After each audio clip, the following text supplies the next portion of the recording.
నల్గొండ జిల్లా వెలిమినేడు దగ్గర travels bus దగ్ధమైంది. సాంకేతిక లోపంతో ఇంజన్లో మంటలు చెలరేగాయి. వెంటనే అప్రమత్తమైన డ్రైవర్ బస్సును పక్కకు ఆపేసి ప్రయాణికులను కిందకు దించేశాడు. దీంతో పెను ప్రమాదం తప్పింది. ప్రమాద సమయంలో బస్సులో 36 మంది ప్రయాణికులున్నారు. హైదరాబాద్ నుండి కాకినాడకు వెళుతుండగా ఈ ఘటన జరిగింది.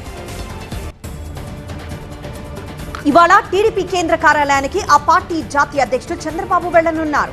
పార్టీ ముఖ్య నేతలతో చంద్రబాబు భేటీ కానున్నారు. మహానాడు జరిగిన తీరు, రాజ్యసభ అభ్యర్థులు, భవిష్యత్ కార్యాచరణపై వారితో చర్చిస్తారు. సైబర్ నేరాలపై సీఎం చంద్రబాబు సమీక్ష నిర్వహించారు. సైబర్ నేరాల కట్టడికి ఏపీ సైబర్ గార్డ్ ఏర్పాటు చేయాలన్నారు. సైబర్ మోసాలపై ఫిర్యాదు అందిన వెంటనే 0 ఎఫ్ఐఆర్ నమోదు చేయాలని ఆదేశించారు. ఏపీలో సైబర్ నేరానికి పాల్పడితే తప్పించుకోలేమనే భయం కలగాలన్నారు. ప్రజలు నష్టపోకుండా బ్యాంకులు సహకరించాలని చంద్రబాబు అన్నారు. ఆర్టీసీపై సీఎం చంద్రబాబు సమీక్ష చేశారు. ఈవీ బస్సుల కొనుగోళ్లపై అధికారులతో సీఎం చర్చించారు. ఆర్టీసీ ఆస్తులను సద్వినియోగం చేసుకుని సంస్థ బలోపేతానికి ప్రణాళికలు సిద్ధం చేయాలని అధికారులను సీఎం ఆదేశించారు. సీఎం చంద్రబాబుతో కేంద్ర మంత్రి గిరిరాజ్ సింగ్ భేటీ అయ్యారు. అమరావతిలో ఎన్ఐఎఫ్టీ ఏర్పాటు చేయాలని కేంద్ర మంత్రిని చంద్రబాబు కోరారు. ఫైబర్ ఉత్పత్తి అయ్యే ఉద్యాన పంటలతో అదనపు ఆదాయాలు వస్తాయన్నారు. ఏపీలో పీచ్ ఉత్పత్తికి ఎక్కువ అవకాశాలున్నాయని కేంద్ర మంత్రి గిరిరాజ్ సింగ్ కు చంద్రబాబు వివరించారు. చంద్రబాబు నేతృత్వంలో అమరావతి నిర్మాణం ఖాయమని కేంద్ర మంత్రి గిరిరాజ్ సింగ్ అన్నారు. ఏపీలో చేనేత, హస్తకళల అభివృద్ధికి సాయం అందిస్తామని చెప్పారు. అమెరికా, చైనా, ఫ్రాన్స్ లో ఇంధన ధరలు పెరిగాయని తెలిపారు. గ్లోబల్ టెక్స్టైల్ హబ్ గా భారత్ ను మారుస్తామని వివరించారు. 2030 నాటికి $350 బిలియన్ టెక్స్టైల్స్ ఉత్పత్తుల ఎగుమతులే లక్ష్యమని కేంద్ర మంత్రి గిరిరాజ్ సింగ్ ప్రస్తావించారు. విశాఖపట్నం, మచిలీపట్నం కార్పొరేషన్ల పరిధిలో వార్డుల పునర్విభజనపై ఏపీ హైకోర్టు స్టే విధించింది. కోర్టు ఆదేశాలతో విశాఖ, మచిలీపట్నం పరిధిలో తుది జాబితా ప్రకటన నిలిచిపోనుంది. ప్రభుత్వం ముందుగా ప్రకటించిన షెడ్యూల్ ప్రకారం ఈ నెల 28 నుండి పెంచిన వార్డుల తుది జాబితాను ప్రకటించాల్సి ఉండగా హైకోర్టులో పిటిషన్స్ దాఖలయ్యాయి. ఈ పిటిషన్లపై అత్యవసర విచారణ జరిపిన AP high court vacation bench, regular bench లో విచారణ జరిగేంత వరకు వార్డుల పునర్విభజనపై తదుపరి చర్యలేవి వద్దని ఆదేశాలిచ్చింది. వేసవి సెలవుల తరువాత పూర్తిస్థాయి విచారణ జరుపుతామని స్పష్టం చేసింది.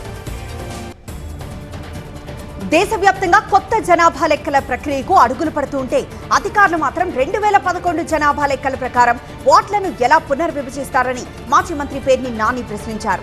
ప్రజల అభ్యంతరాలను పరిగణలోకి తీసుకోలేదు కాబట్టే కోర్టు స్టే ఇచ్చిందన్నారు. రేపటి నుండి సీఎం రేవంత్ రెడ్డి జిల్లాల పర్యటన చేయనున్నారు. ఇందిరమ్మ ఇళ్ల 2వ విడత కార్యక్రమాలకు శ్రీకారం చుట్టనున్నారు. అలాగే రాష్ట్ర అవతరణ దినోత్సవ వేడుకల్లో పాల్గొనున్నారు. పలు జిల్లాల్లో అభివృద్ధి కార్యక్రమాలు ప్రారంభిస్తారు. ప్రజాప్రతినిధులు, అధికారులతో సీఎం సమీక్షలు చేస్తారు. మహబూబ్ నగర్ జిల్లాలో ఇవాళ మంత్రి ఉత్తమ్ కుమార్ రెడ్డి పర్యటించనున్నారు. మధ్యాహ్నం 3 గంటలకు కలెక్టరేట్ కు వెళ్తారు. ఉమ్మడి జిల్లాలో ధాన్యం కొనుగోళ్లపై అధికారులతో కలిసి సమీక్ష చేస్తారు. అనంతరం ధాన్యం కొనుగోలు కేంద్రాల్లో మంత్రి స్వయంగా పరిశీలిస్తారు. పీఎస్సీలో సీఎం రేవంత్ రెడ్డి కీలక వ్యాఖ్యలు చేశారు. కొందరు ఎమ్మెల్యేలు ఏకపక్షంగా వ్యవహరిస్తున్నారని, మరికొందరు జమీందారులుగా మారారని మండిపడ్డారు. సొంత ప్రచారంతో డబ్బా కొట్టుకుంటున్నారని ఫైర్ అయ్యారు. సోషల్ మీడియాలో సొంత డబ్బా తప్ప ప్రభుత్వ పథకాలను ప్రచారం చేయడం లేదన్నారు. సోషల్ మీడియాపై ఎమ్మెల్యేలకు శిక్షణ ఇవ్వాలన్నారు. సోషల్ మీడియా ప్రచారంపై దృష్టి పెట్టాలని సీఎం రేవంత్ సూచించారు. బీజేపీ రాజకీయ దురుద్దేశంతో ఎస్ఐఆర్ చేపడుతోందని మంత్రి పొన్నం ప్రభాకర్ అన్నారు. బీజేపీకి అనుకూలంగా ఎన్నికల కమిషన్ పనిచేస్తోందని చెప్పారు. ఎస్ఐఆర్ ప్రక్రియపై ప్రజలు ఆందోళనలో ఉన్నారన్నారు. రాబోయే 10 రోజుల్లో బీఎల్ఏలకు శిక్షణ ఇస్తామని, ప్రజల ఓటు హక్కును కాపాడేందుకు చర్యలు చేపడతామన్నారు. గుంటూరు పశ్చిమ నియోజకవర్గంలో సీఎం చంద్రబాబు, లోకేష్ చిత్రపటాలకు MLA Galla Madhavi, Madiga corporation chairman Undavalli Sridevi పాలాభిషేకం చేశారు. పార్లమెంట్ బిల్లుతో సంబంధం లేకుండా మహిళలకు పార్టీలో 33% రిజర్వేషన్ కల్పిస్తామన్న లోకేష్ ప్రకటనపై మహిళలు హర్షం వ్యక్తం చేశారు. మహిళల అభివృద్ధి టీడీపీతోనే సాధ్యమన్నారు. ఖమ్మం జిల్లా రఘునాథపాలెం మండల కేంద్రంలో వీఓఏలు చేస్తోన్న నిరవధిక సమ్మె 13వ రోజుకు చేరుకుంది. గత 18 ఏళ్లుగా చాలీచాలని జీతాలతో కుటుంబం గడవక నానా ఇబ్బందులు పడుతున్నామని వారు ఆవేదన వ్యక్తం చేశారు. గతంలో కాంగ్రెస్ పార్టీ ఇచ్చిన హామీలను అమలు చేయాలని కోరారు. మంత్రి సీతక్క తమ సమస్యలపై స్పందించి పరిష్కరించాలని డిమాండ్ చేశారు. ముచ్చింతల్లో శ్రీ సుదర్శన మహామంత్ర హోమం జరుగుతోంది. జూన్ 9 వరకు చిన్నజీయర్ స్వామి పర్యవేక్షణలో ఈ పూజలు జరుగుతాయి. ప్రతిరోజు ఉదయం 6 నుంచి రాత్రి 8 వరకు హోమాలు, పారాయణాలు ఉంటాయి. 11 రోజుల పాటు భక్తులు ఆన్లైన్లోనూ పాల్గొనే అవకాశం కల్పించారు. శ్రీవాణి టికెట్ల కేటాయింపులో టీటీడీ మార్పులు చేసింది. వేచి ఉన్న దాతలకు ప్రతిరోజు 300 టికెట్లు కేటాయించనుంది. ఉదయం 9 గంటలకు ప్రత్యేక కోటా విడుదల చేసి మధ్యాహ్నం 1 గంటలోపు బుక్ చేస్తే అదే రోజు దర్శనం కల్పించనుంది. కొత్త విధానం జూన్ 10 నుండి అమల్లోకి రానుంది. తెలంగాణకు వాతావరణ శాఖ హీట్ వేవ్ అలర్ట్ జారీ చేసింది. ఆదిలాబాద్, కొమరంభీం, మంచిర్యాల, కరీంనగర్, పెద్దపల్లి, ఖమ్మం జిల్లాల్లో హీట్ వేవ్ ప్రభావం ఉంటుందని ఐఎండీ హెచ్చరించింది. ఆయా జిల్లాల ప్రజలు అప్రమత్తంగా ఉండాలని సూచించింది. కర్నూలు జిల్లా ఆదోని మండలం పాండవకలలో రోడ్డు ప్రమాదం జరిగింది. బైక్ ను ఆటో ఢీకొనడంతో 3 మృతి చెందారు. మృతులు వీరేష్, మహేంద్ర, విశ్వనాథ్ గా గుర్తించారు. పోస్ట్ మార్టం కోసం మృతదేహాలను ఆదోని ప్రభుత్వ ఆసుపత్రికి తరలించారు. మేడ్చల్ పోక్సో కోర్టు సంచలన తీర్పిచ్చింది. 2024లో 6 ఏళ్ల బాలికపై అత్యాచారం కేసులో నిందితుడికి 20 ఏళ్ల కఠిన కారాగార శిక్ష, జరిమానా విధించింది. యూపీకి చెందిన పర్వేష్ యాదవ్ కూతురుపై నిందితుడు అత్యాచారానికి పాల్పడ్డాడు. 2024 డిసెంబర్ నుంచి నిందితుడు జైల్లోనే ఉన్నాడు. ఇవాళ సాయంత్రం 4 గంటలకు కర్ణాటక సీఎల్పీ సమావేశం జరగనుంది. సీఎల్పీ నేతగా డీకే శివకుమార్ ను ఎమ్మెల్యేలు ఎన్నుకోనున్నారు. జూన్ 1న సీఎంగా డీకే ప్రమాణ స్వీకారం చేయనున్నారు. సిద్ధరామయ్య కుమారుడికి కీలక మంత్రి పదవి దక్కుతుందని తెలుస్తోంది. రాజస్థాన్ లో కుండపోత వర్షం కురిసింది. ధోల్పూర్ లో భారీ వర్షం దంచుకొట్టింది. దీంతో నగరంలోని రోడ్లన్నీ జలమయమయ్యాయి. వీధులు వాగులుగా మారిపోయాయి. వాహనదారులు తీవ్ర ఇబ్బందులు పడ్డారు.